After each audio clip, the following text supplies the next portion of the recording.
Gente, eu quero convidar vocês para a carta de João. Carta de João, as cartas de João estão lá no finalzinho da Bíblia, antes do Apocalipse. Se você ainda usa a Bíblia de papel, assim, igual eu, você vai saber que está lá. No finalzinho, a primeira carta de João. E esse é o tema do nosso mês de aniversário, é um mês muito especial. E dia 5 de agosto, aliás, é o dia oficial. A nossa primeira celebração, que a gente considera a nossa celebração inaugural, foi dia 5 de agosto de 2017. Olha só, 7 anos já, hein, Débora? 18, aliás, 18. 5 de agosto de 2018, é que fazem 7 anos, então. E a gente está celebrando esse ano. E o culto especial a gente está deixando para o finalzinho do mês, no último sábado e domingo, aí desse mês de agosto, com o Canto 21 no sábado, e a celebração especial domingo, com batismo, com recepção de novos membros. A gente está bem animado para isso. Vamos lá, carta de João, a primeira carta de João, então, são 3 cartas, mas eu vou ler a primeira carta de João no capítulo 1. A palavra de Deus diz assim: o que era desde o princípio, o que ouvimos e vimos com os nossos olhos, o que contemplamos e as nossas mãos apalparam, isto proclamamos a respeito da palavra da vida. A vida se manifestou, nós a vimos e dela testemunhamos, e proclamamos a vocês a vida eterna, que estava com o Pai e nos foi manifestada. Nós lhes proclamamos o que vimos e ouvimos, para que vocês também tenham comunhão conosco. Nossa comunhão é com o Pai e com o seu Filho Jesus Cristo. Escrevemos essas coisas para que a nossa alegria seja completa. Deus, a gente confia muito na Tua palavra deixada para nós e no Teu Espírito Santo, que habita em nós e que fala conosco. Que seja assim mais uma vez, em nome de Jesus, Senhor. Amém. Bom, nós estamos em tempos de inteligências artificiais. E o nosso tema é um Deus conectado, uma presença que não é só virtual. Essa coisa do virtual entrou na nossa vida e, ao que parece, na minha opinião, entrou para ficar. Eu lembro do meu primeiro computador ali em talvez 2003, 2004.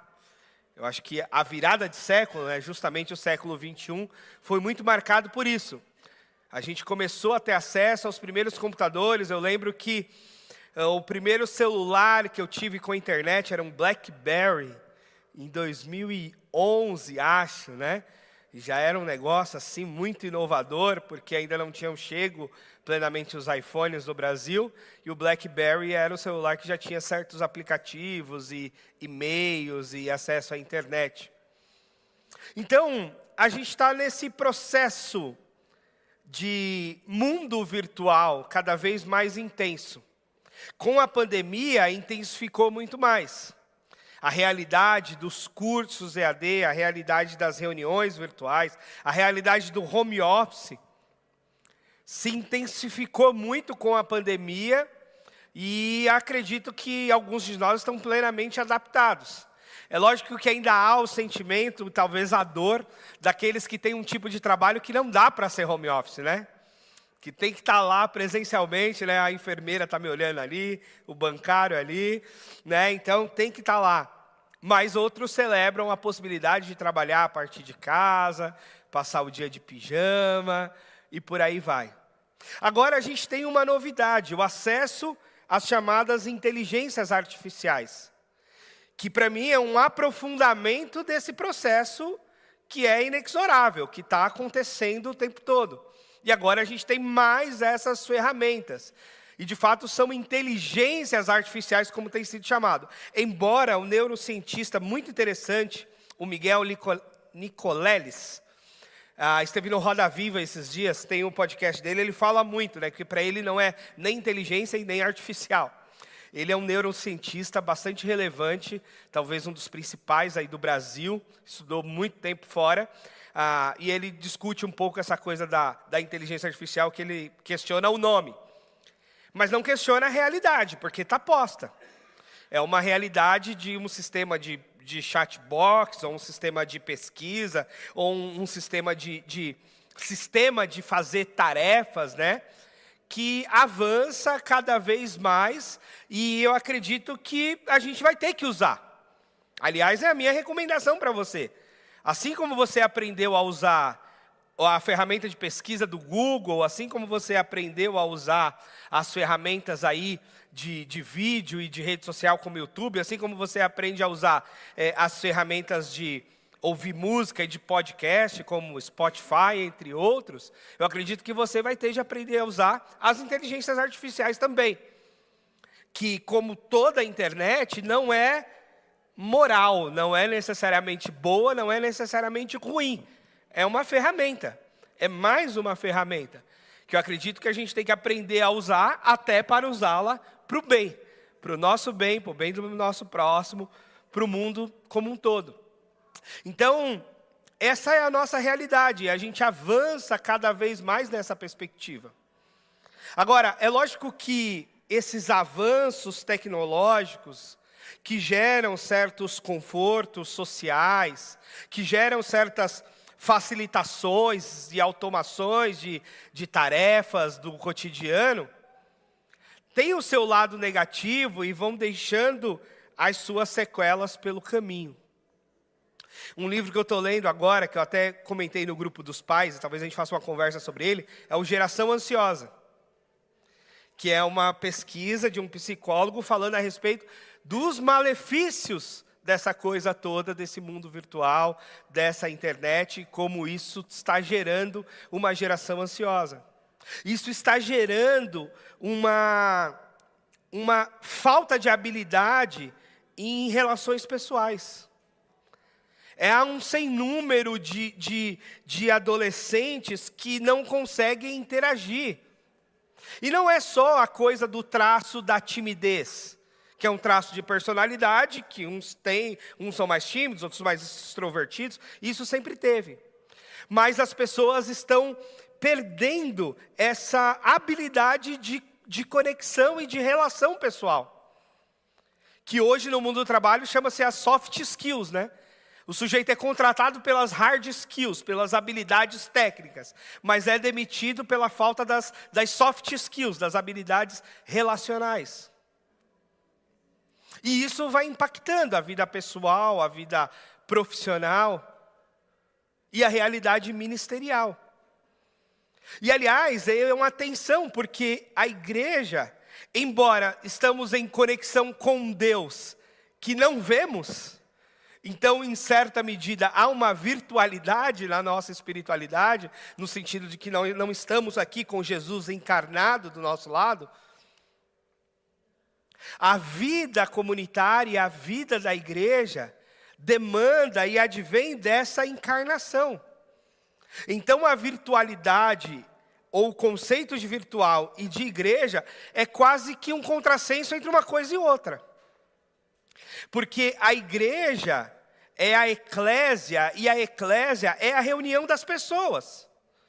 E a nossa história como igreja é a história de pessoas que se reuniam para partir o pão, para orar, para adorar, para estudar a palavra.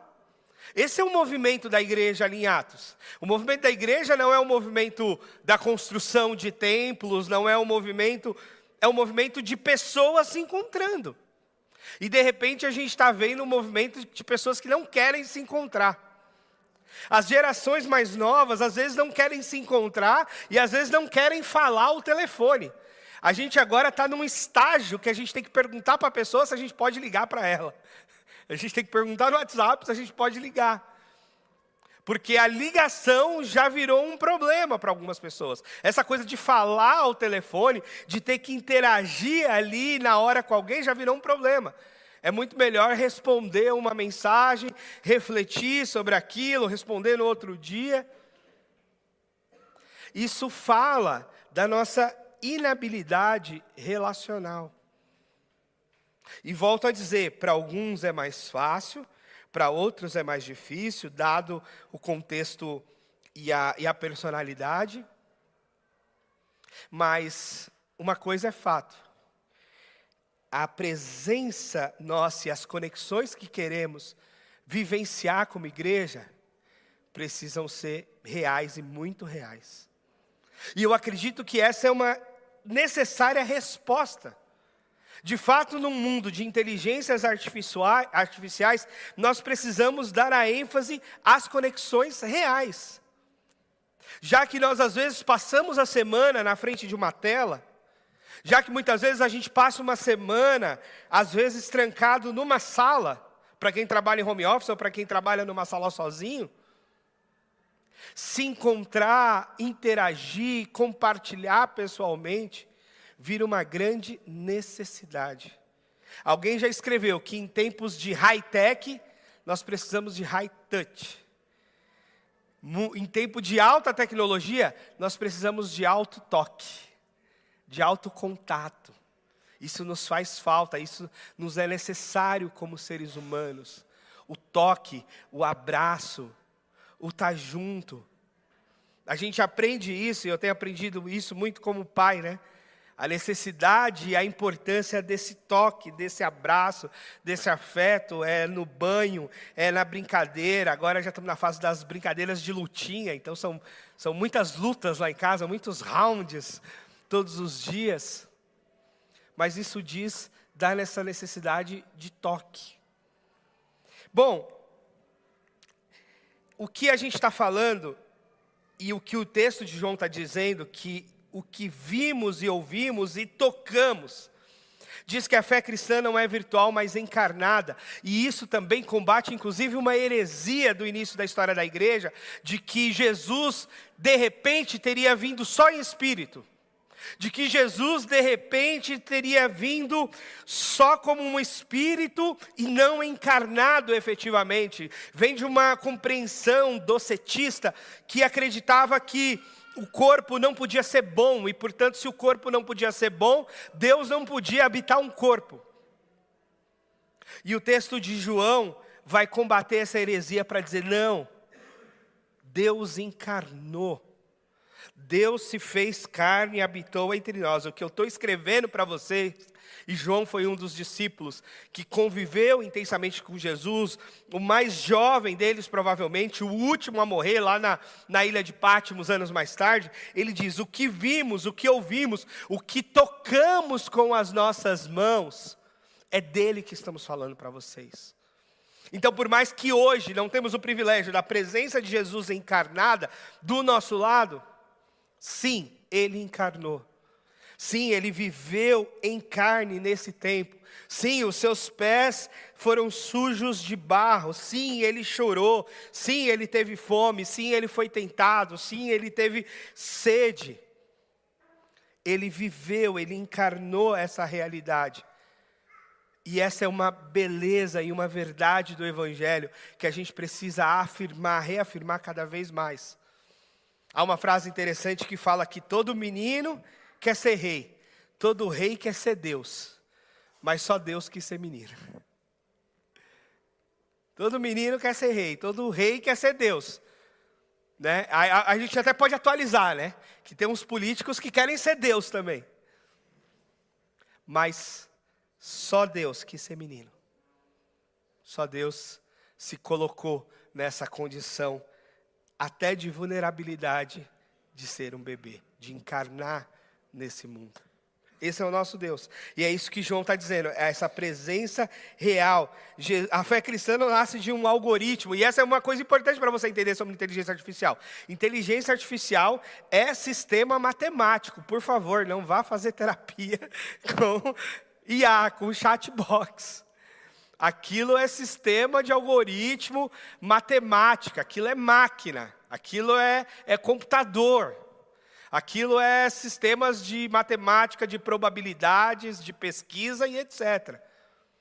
não conexão, não pessoa, não empatia, não inteligência empática e vívida, como a gente está falando. É nisso que o Miguel Nicolai eles fala. É máquina, é matemática, é número, é algoritmo, é outra coisa. Como ferramenta nos é interessante, mas como contato pessoal, pessoalidade não existe. E para nós sim, o contato e a presença de Jesus, essa é muito real. E aí, a presença de Jesus para nós se dá no meio das nossas relações de discipulado. Esse texto de Marcos 14 fala de quando Jesus chama os discípulos para estar com Ele. Essa vivência, essa escola da vida, essa escola de dormir, de acordar, de comer. É por isso que eu acredito em discipulado não como aula bíblica. Aula bíblica é muito bom. E a gente tem aqui todo domingo. Mas o discipulado é a Bíblia aplicada na vida. É a coisa da vida na vida. Acontece no café, no almoço, na oração junto, naquele compartilhamento daquela necessidade. E aí sim, pode até usar a ferramenta virtual para uma conexão real. Usar uma ferramenta virtual para uma conexão real é quando a gente faz uma ligação, quando a gente faz uma chamada de vídeo, quando a gente se coloca numa conexão real, ainda que seja com uma ferramenta virtual. Mas aquela conexão, aquela atenção, aquele contato é real. E aí sim, o discipulado acontece. Nenhuma IA poderá substituir o valor de ouvir, de caminhar, de chorar, de servir com alguém de carne e osso. Nada como estar junto. A gente tem uma família aqui na igreja que teve uma criança atípica. Recentemente, nasceu o Isaac. Aliás, vai ser um desafio para nós como igreja e um privilégio acolher e lidar com uma criança atípica, com síndrome de Down. E como é importante não só saber dessas realidades, não só ter informações sobre isso, mas como foi importante as visitas, o acolhimento, a conversa, a oração. Entender como cada família sente uma situação dessa e lida com isso. E vai ser um desafio para nós também aprender isso juntos. Crescer juntos nesse aspecto. Então, essa coisa de caminhar, de servir, de chorar, de se alegrar, de viver. Eu fico muito feliz quando eu vejo isso. Quando eu vejo a galera da igreja se conectando, saindo, passeando. Eu sei que ontem teve encontro aí dos adolescentes lá na casa do Júlio e da Sandra. Então isso é a igreja viva acontecendo, os nossos pequenos grupos e por aí vai. Bom, a comunhão real nasce da revelação real. A verdadeira conexão com o outro nasce de uma experiência comum em Cristo. O que é que nos conecta efetivamente? Qual é o nosso laço de conexão? O nosso laço de conexão não é a nossa classe social. Porque podemos ser conectados e sermos de diversas classes sociais. A nossa conexão não é da nossa personalidade. Cada um aqui tem uma personalidade única. A nossa conexão não é da nossa vivência no mundo do trabalho, porque cada um tem uma profissão distinta. Qual é a nossa conexão? A nossa conexão não é geográfica, nem todo mundo é da Zona Norte, nem todo mundo é da Casa Verde, nem todo mundo mora pertinho da igreja. Qual é então a nossa conexão? A nossa conexão é a nossa experiência com Cristo. Que embora também seja uma experiência pessoal, e única no sentido daquilo que você vivencia e vivenciou, quando nós nos reunimos para adorar a Jesus Cristo. Quando nós nos encontramos e nós pautamos a nossa conversa e a nossa jornada de discipulado, nós pautamos ela na revelação do Cristo. Quando nós vamos para a Escritura Sagrada e o jeito que lemos a Escritura Sagrada deve ser um jeito a partir do Cristo. Quando a gente se reúne para ensinar, e essa semana eu estava ensinando o Estevão sobre adoração, adorar o Deus verdadeiro. Quem é para nós o Deus verdadeiro digno da nossa adoração? É o Pai de Jesus Cristo, aquele a quem Jesus chamava de Pai. Porque muitos podem ter o nome de Deus. mas havia um em quem Jesus chamava de Pai. Esse é o nosso Deus. É o Pai Nosso que Jesus nos ensinou a orar. Então nós não somos apenas frequentadores da mesma igreja, nós somos irmãos, porque vimos a mesma luz, ouvimos um chamado, fomos tocados pelo mesmo Senhor. Essa é a conexão e essa é a beleza do Evangelho. Eu não sei se já teve a experiência de viajar para longe, para uma outra cultura. Eu sei que às vezes algumas pessoas estão de férias e não gostam de ir na igreja. Às vezes eu também fico meio assim, não gosto de ir na igreja, mas às vezes dá uma saudade e eu vou. E especialmente numa cultura muito diferente, às vezes no idioma muito diferente, que a gente vai lá no culto e não sabe nem o que estão falando, a gente se sente conectado, porque a gente fala, tem Jesus aqui, tem Bíblia aqui, então a gente é irmão, então a gente está conectado. O Tiago falou aqui, a gente está conectado no domingo. Domingo é o dia da ressurreição do Senhor. Por isso os cristãos se reúnem, especialmente no domingo, no mundo todo. Essa é a nossa conexão, isso faz de nós irmãos. Nós vimos a mesma luz. A nossa conexão verdadeira não é clicar e seguir, mas de andar junto, de trocar no relacionamento. Eu sei que a gente está na fase do seguir, os influencers, os influenciadores. Mas a nossa conexão é muito mais que isso. É muito mais de andar junto. E de junto sim, seguirmos a Jesus. Mas é juntos, em comunhão, em conexão uns com os outros. A alegria, ela está em relacionamentos reais. Não há alegria apenas em individualismo e numa espiritualidade solitária. Olha que eu gosto de oração silenciosa, eu gosto de escrever minha oração sozinho. Eu fiquei tão assim que às vezes até me incomoda a oração. Eu que vim do mundo pentecostal, né, onde todo mundo ora junto, virou um incômodo para mim isso, porque eu acostumei mais o ambiente silencioso, especialmente para a oração. Mas eu sei que, por mais que eu esteja dobrando meu joelho sozinho, e por mais que o meu caderninho de oração seja só meu, a minha fé não é individualista e a minha espiritualidade não pode ser solitária. Eu estou junto. Eu estou junto com irmãos e irmãs, eu estou junto com a igreja, eu estou em comunidade. Eu tenho uma conexão e a minha espiritualidade reflete essa conexão. Aliás, a minha espiritualidade reflete inclusive os meus mestres. Reflete inclusive a forma como eu aprendi a orar, a forma como eu aprendi a ler a Bíblia, a forma como eu aprendi a me relacionar com Deus. Eu não aprendi sozinho, eu não aprendi numa revelação, num anjo que desceu do céu. Eu aprendi com pessoas. Eu aprendi com mestres, com professores, com pastores, com pastoras, com homens e mulheres de Deus, que me ajudaram a ser quem eu sou. E eu sou muito feliz em poder ajudar outros, em poder compartilhar com outros, em poder ensinar outros. Mesmo que cada um vai desenvolvendo no caminho a sua jornada, o seu jeito de orar, o seu jeito de ler a Bíblia, o seu jeito de fazer o seu devocional e tal. Mas esse jeito que a gente vai desenvolvendo, que é nosso, traz o aprendizado dos outros. Traz o aprendizado de quem a gente conheceu e teve contato. Traz o aprendizado de quem a gente nem conheceu, mas que a gente leu o livro.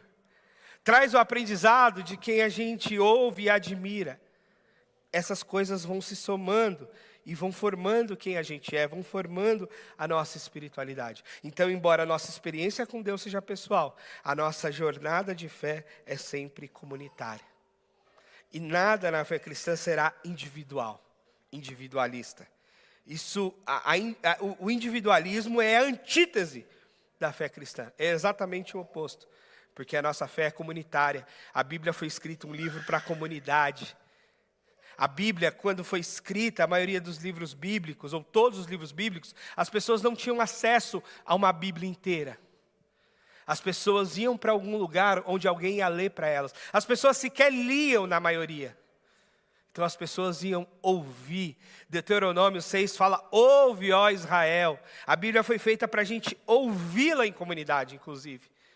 Alguém lia, alguém que era o profissional ou o líder ali para ler, enquanto outros ouviam a palavra de Deus. A fé vem pelo ouvir e ouvir a palavra. Por que esse texto foi escrito? Porque as pessoas majoritariamente ouviam. Talvez se esse texto fosse escrito hoje, diria, a fé vem por ler a palavra. Eu acredito que a fé também vem por ler a palavra. Mas prioritariamente, aos tempos bíblicos, era de ouvir. Jesus entra na sinagoga, pega o livro lá do profeta Isaías e lê. As pessoas ouvem. Então essa vivência comunitária de ouvir. A igreja é um lugar de alegria da presença, que a alegria da presença de Deus ganha uma forma humana, no abraço, no discipulado, na ceia, no cuidado. A gente materializa a nossa fé na vivência comunitária, na igreja, no abraço, na conversa, na oração. Eu sei que você pode debater com o chat GPT. Eu sei que você pode colocar lá no chat GPT como você está se sentindo. E provavelmente vai vir alguma resposta. E pode vir alguma dica interessante do que fazer. Mas não será, nunca será, como uma pessoa de carne e osso te ouvindo. Nunca será possível que uma plataforma de algoritmos te abrace, seja empática com você. Não será, nunca será, porque ali não tem pessoa. Ali tem sistema computacional, tão somente. A IA pode escrever uma mensagem linda de amor. Eu tenho certeza, se você não tem habilidade com as palavras, e você pedir um texto assim, fazer um pedido bem bonitinho, né, o prompt, bem feito, você vai receber provavelmente um texto lindo. Porque a IA vai pesquisar em todo o sistema da internet, em todos os textos disponíveis na internet, e vai te fazer um. Mas não será o seu texto, não será o seu sentimento traduzido em palavras. Sequer, e muito menos, será a forma como Deus escolheu falar com você, como o Espírito Santo escolheu falar com você. Porque até na leitura bíblica, que a gente compreende como revelação divina, como palavra de Deus, quando a gente vai para ela, a gente pede a iluminação do Espírito. Não é assim? Porque às vezes a gente vai para o texto e parece que o texto não fala com a gente. Porque tem hora que parece que não fala mesmo. E o bom devocional é quando a gente vai para o texto e a gente faz aquela oração. Senhor, eu estou indo para o texto bíblico agora, eu estou indo para a Tua palavra, mas fala comigo. O Teu Espírito me ilumina para entender. Que o Teu Espírito Santo fale aqui dentro do meu coração, porque senão vai ser só palavra vazia, vai ser só letra, não vai ser Deus tocando a gente, porque esse toque vem por meio do Espírito Santo em nós. E aí sim, essa iluminação do Espírito Santo. Desafiando você para essa semana, a gente sempre tenta colocar em prática a palavra. Escreva mensagens reais para as pessoas. Perceba que tem um efeito. E hoje em dia eu paro para analisar, né? O que é uma mensagem gerada por inteligência artificial, que normalmente é uma mensagem bonita demais. O que é uma mensagem em lista de transmissão, que muitas vezes eu uso esse recurso no WhatsApp, né? Quero falar com muita gente, então mando uma lista de transmissão. Mas o que é diferente de uma mensagem direta, pessoal, que eu escrevo para você, que eu chamo você pelo nome, é diferente, né? É diferente. Agora tudo é chatbox, tudo que a gente entra para falar, tem um chat lá para falar com a gente automático. E dá uma raiva, porque a gente dá um monte de informação para o chat, depois entra a pessoa e pede tudo de novo. Mas ainda vale a pena mais falar com as pessoas. Por mais que o bot facilite certas coisas, automatize, né? Como é bom falar com uma pessoa. E no nosso ambiente, nos nossos relacionamentos, como é bom quando essa conexão é real, quando é intencional, quando você fala com alguém chamando pelo nome, porque de fato você parou para falar com aquela pessoa, seja por uma ligação, seja por uma mensagem, seja por uma chamada de vídeo. Quem sabe, e não se esqueça dos encontros presenciais. Não passe uma semana sem essa oportunidade de encontro, de discipulado, de oração. Vocês sabem o quanto a gente tem encorajado os relacionamentos discipuladores, o quanto a gente tem encorajado esses encontros, essa troca. Eu vejo que essa troca aqui na igreja é um pouco mais intensa nos grupos de pais, né? Porque a gente troca um pouco mais ali a respeito dos nossos filhos e tal. Mas como é importante essa troca para todo mundo. Essa troca real, de verdade. E aí você pode fazer essa oração, que eu sei que vai te abençoar e vai abençoar a vida dos outros. Senhor, faz de mim uma presença na vida de alguém essa semana. Já pensou? Você poder fazer essa oração hoje? Senhor, faz de mim a sua presença na vida de alguém. Sim, às vezes a pessoa precisa de um abraço, às vezes a pessoa precisa de uma escuta.